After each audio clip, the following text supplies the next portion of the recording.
नाज़रीन अस्सलाम वालेकुम, आदाब। मैं मरियम फातिमा, तेलंगाना न्यूज़ टुडे में आप सभी का खैर मकदम है। आइए नजर डालते हैं आज के अहम खबर पर। और मैं यहाँ पर हमारी बेटियाँ मौजूद हैं, मैं उनको बताना चाहूँगा कि दुनिया में सबसे पहली यूनिवर्सिटी कौन कायम की है। पूरी दुनिया में ऑक्सफोर्ड, कैम्ब्रिज, हार्वर्ड, येल, ये बड़े बड़े नाम हम सुनते हैं। दुनिया में सबसे पहली यूनिवर्सिटी किसने कायम की और यूनिवर्सिटी कायम करके डिग्री किसने दी?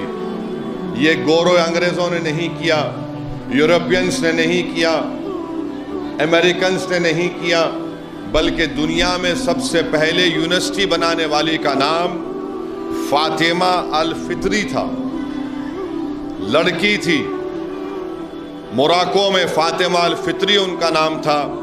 859 AD में उस वक्त मौरिख लिखता है कि फातिमा अल फित्री के वालिद बड़े दौलतमंद थे, तो उन्होंने अपने वालिद की दौलत से यूनिवर्सिटी का क़याम किया, एक मदरसा क़याम किया और ख़ुद पढ़ी और लोगों को पढ़ाया और उसके बाद डिग्री देना शुरू करी।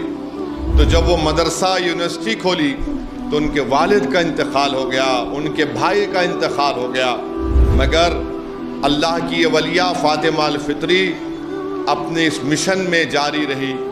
और आपको जानकर खुशी होगी, हैरत भी होगी कि फातिमा अल फित्री के इस दुनिया की पहली यूनिवर्सिटी से कौन पढ़कर निकला जिसको दुनिया इब्न खल्दून के नाम से याद रखती है। वो मौरिख जिसका नाम हसन अल वज़्ज़ान, ये बड़ा हिस्टोरियन था, ये वहाँ से पढ़ के निकले।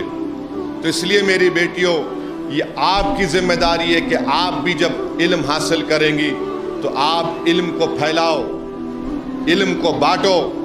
और याद रखो, अगर आप तालीम याफ्ता होंगे तो ना सिर्फ आप अपने घर में जहालत को ख़त्म करेंगे, आप एक नूर इल्म के तौर पर अपने घर में लाएंगे, बल्कि पूरे माशरा सुधरेगा।